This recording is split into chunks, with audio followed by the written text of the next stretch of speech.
이슈 칼럼 시간입니다. 미중산업경제연구소 조영찬 소장 함께합니다. 소장님 안녕하세요. 예, 안녕하십니까? 예, 뉴욕 상하이 증시가 코로나19 이전으로 모두 다 회복을 했습니다. 굉장히 가파르게 지금 올라가고 있는데 이게 활황세가 홍콩 그 국가안전법이 시행된 이후에 이렇게 올라가고 있다는 거죠. 이유가 있을까요? 중국 증시를 가리켜서 정책 시장이라고 하는데요. 예. 이번에도 여김없이 그런 모습이 보여주고 있습니다. 오늘 오전장까지 8일간 상하이 종합주가지수 같은 경우는 16% 가까이 올랐는데요. 최근에 거래 대금도 연속해서 250조 원을 상회하면서 5년 만에 최고치를 지금 경신하고 있는 모습입니다. 아무래도 주가 상승을 끌어주고 있는 이유는 저평가된 밸류에이션 측면이 강한데요. 그동안의 글로벌 증시에 비해서 중국 증시만 좀 소외가 돼 왔습니다. 하지만 중국과 관련해서는 상장 기업들의 시가총액을 M2로 나눈다든지 그리고 GDP로 나눠 보더라도 2011년 이후의 최저 수준이 60% 정도에 불과하다는 거죠. 저평가되어 있다는 겁니다. 여기에 과감한 양적 완화라든지 또 올해 풀어준 재정 정책 규모만 하더라도 7조 위엔 정도에 가깝기 때문에 증시 주변에 유동성도 풍부하다는 겁니다. 여기에 펀더멘털 회복도 가시화되고 있는데요. 오늘 발표된 6월 소비자 물가 지수 같은 경우는 2.5%로 나왔습니다. 두 자릿수까지 이제 올라갈 수 있다고 보는 상황이고 여기에 중국 기업들의 2분기 실적 발표들이 진행되고 있는데 매우 서프라이즈 수준이라고 합니다. 2분기 영업이익 같은 경우에는 증가율이 두 자릿수를 넘는 소비나 부동산 기업들이 속출하고 있고요. 특히 자본시장 개혁과 관련해서는 7월 하순서부터 추진이 된다고 합니다. 중국과 관련해서는 좋은 기업들을 좀 더 많이 상장을 시킬 예정으로 있고요. 또 조기 퇴출을 시키는 문제, 그리고 상하이 증시 같은 경우에는 국영제 기업들이 많았는데 인장 성장주들도 많이 상장시키겠다는 겁니다. 마지막으로 하반기 신용 인프라 사업이 본격화되면서 중국 경제 같은 경우는 하반기에 6%대 성장으로 돌아갈 수 있다는 자신감이 아무래도 이런 기저가 깔린 것은 아닌가 보여집니다. 그러니까 2015년도에 보니까 이런 장세가 좀 나타났던 것 같아요. 그때도 굉장히 불붙은 증시가 나타났었던 모습인데 그 당시하고 비교를 시장에서 많이들 하시더라고요. 어때요? 그 당시처럼 이렇게 쭉 랠리가 나타난 상승 초입이라고 봐도 되는 겁니까? 네, 2015년에 상하이 종합주가지수 같은 경우에는 고점이 5,178포인트를 기록을 했는데요. 공교롭게도 시 주석의 생일날 증시 버블이 터지면서 3주 동안 무려 32%나 폭락을 했고요. 6천조 원이 사라졌습니다. 당시 주식 투자자는 2억 명 정도가 됐다고 하는데요. 1인당 2천만 원 이상의 손실이 발생했다는 겁니다. 2015년 같은 경우는 지금처럼 시 주석이 경기를 부양시키기 위해서 인프라 시설에 무려 280조 원을 투자하겠다고 밝혔고요. 또 민간 자금들을 활용해서 시범 인프라 사업 계획도 나왔고요. 신에너지 자동차 관련된 신산업 육성 정책 1대1로 그리고 AIB가 발표됐던 거와 비교해보면 지금과 흡사합니다. 이제 주가가 버블인 상황에서는 증권 당국자들이 수시 끌어올리면 장작을 빼서 온도를 낮춰줘야 되는데요. 하지만 시주석 생일 앞두고서 좀 더 좋은 걸 보여주기 위해서 지준율 인하, 국유기업 개혁, 지배구조 개선, 기업 합병, 또 원금의 10배까지 빌려주는 주식담보대출, 또 소액대출, 이것도 모자라서 증권회사의 신용대출은 무제한 허용해주는 끓는 솥에 기름을 부었다는 겁니다. 이 때문에 주식시장은 근거 없는 낙관론이 확산되면서 직장을 그만두고 전업 투자가 뛰어든 사람도 많아지고요. 빚을 내서 투자하는 사람이 비일비재했고 이러다 보니까 기업 이름 앞에 중국자만 들어가면 묻지마식 투자가 행해할 정도였습니다. 당시 유행어를 보면은 주식 과부, 그러니까 주식 투자 재미에 미친 남편들이 때문에 독수 공방하는 여성들이 많다는 이야기고요. 까마귀 주둥이라고 하는 부분이 유행했는데요. 6천선, 1만선 돌파를 자신한 증권사들의 보고서들이 쏟아져 나왔고요. 전 국민이 주식 투기에 참여하고 있다는 첸민 차오구 같은 열풍이 불기도 했었습니다. 지금 V자형을 보여주고 있잖아요, 각국이. 중국 경제도 하반기에 이 주가처럼 V자형의 회복세가 좀 나올지 궁금한데 그 부분은 어때요? 네. 중국 같은 경우는 1분기 성장률이 마이너스 6.8%였습니다. 현재 나오고 있는 지표들 가지고 중국 증권사들이 추정한 바에 따르면 2분기는 플러스 2.7에서 플러스 3.3 전후까지 높아질 것이라고 합니다. 아무래도 그 중국 정부가 정부 보조금을 통해서 소매 판매 20%를 차지하는 신차를 사들이고 있는데요.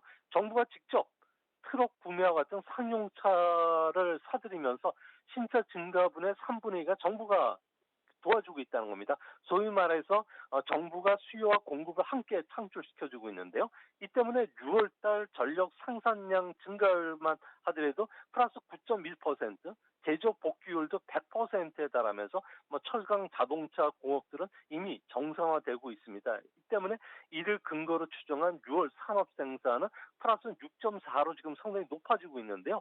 이제 앞으로 3분기는 6.1, 4분기는 6.4 정도까지 올라갈 것으로 보여진다는 점에서 앞으로 그 자연재해가 발생하지 않는 한 올해는 플러스 2.3% 전후에 플러스 성장이 가능하다는 점에서 다른 나라보다는 아무래도 좋다는 측면에서 외국인들의 그 자금도 유입되는 것으로 보여집니다.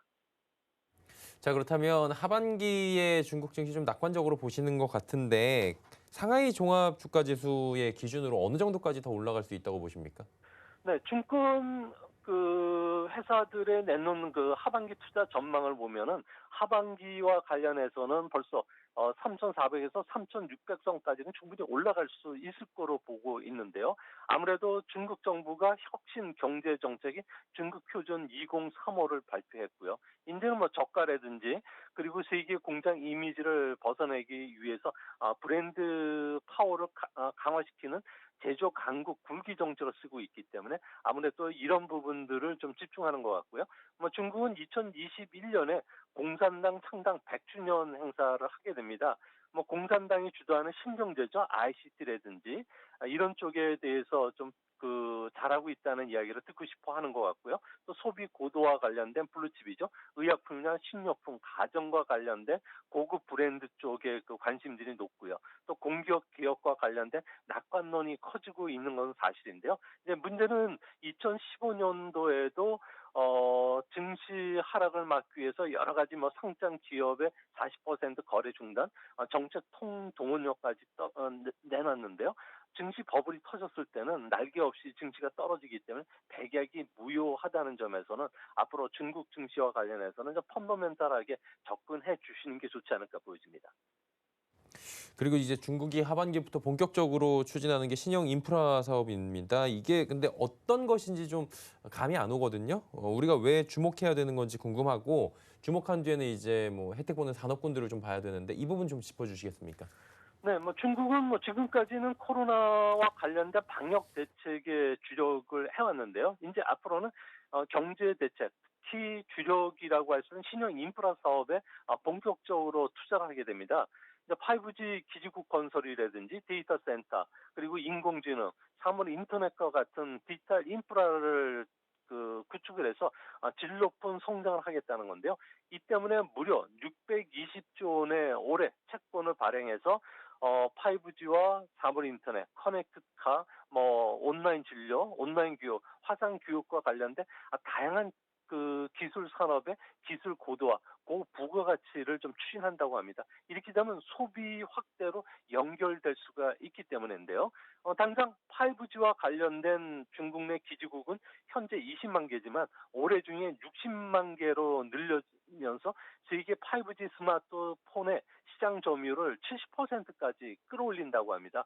5G만 하더라도 2025년까지 무려 직접 투자는 204조 원, 그리고 관련 분야의 간접 투자만 595조 원을 할 것으로 보여지는데요. 미중 간의 기술 패권 전쟁이 장기화된다는 측면에서 이런 자금을 통한 중국 내수의 14억에 있는 시장을 기반으로 해서 화상회의, 재택근무, 원격 진료, 온라인 교육과 관련된 디지털화가 본격화될 수 있다는 점에서 우리나라도 소위 말해서 언택이라고 표현되는 디지털 트랜스포메이션과 관련된 산업들이 앞으로 이번 조정 장세 속에서도 좀 강한 흐름을 보이는 것도 아무래도 중국의 이런 정책적인 기대감이 깔려 있는 것은 아닌가 이렇게 보여집니다.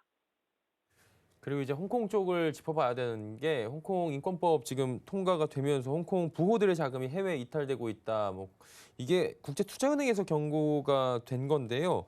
근데 실제로 이쪽 보면 홍콩 주가하고 부동산 시장 같은 경우에 상승률이 지금 어마어마하거든요. 여기도 이게 폭락의 위험은 자산 가치의 폭락 위험은 없는지 이 부분 한번 짚어봐야 될 것 같아요.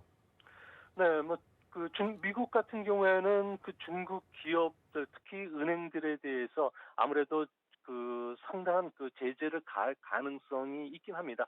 하지만 중국 같은 경우에는 이런 제재에 맞서서 중국 자본들의 홍콩 유출을 어느 정도 좀 용인해 주는 쪽으로 나가고 있는데요. 이 때문에 이번에 홍콩 보안법으로 인해서 시위가 좀 감소하고 있는 상태고요. 또한 GDP도 이제 서서히 이제 반등할 것으로 보여진다는 점에서 홍콩의 사무실 임대료와 GDP 관계를 보면은 1, 2분기 정도 뒤쳐서서 움직이는 경향이 큽니다. 이 때문에 앞으로 부유층들의 자금이 홍콩을 빠져나갈지는 모르겠지만 또 중국 자본들이 다시 홍콩으로 유입될 것으로 보여지고요. 또 관광객도 3분기부터 홍콩 여행을 허가해 준다는 측면에 본다면은 홍콩의 부동산 시장 같은 경우는 2021년 1분기부터는 좀 회복이 되지 않을까 보여집니다.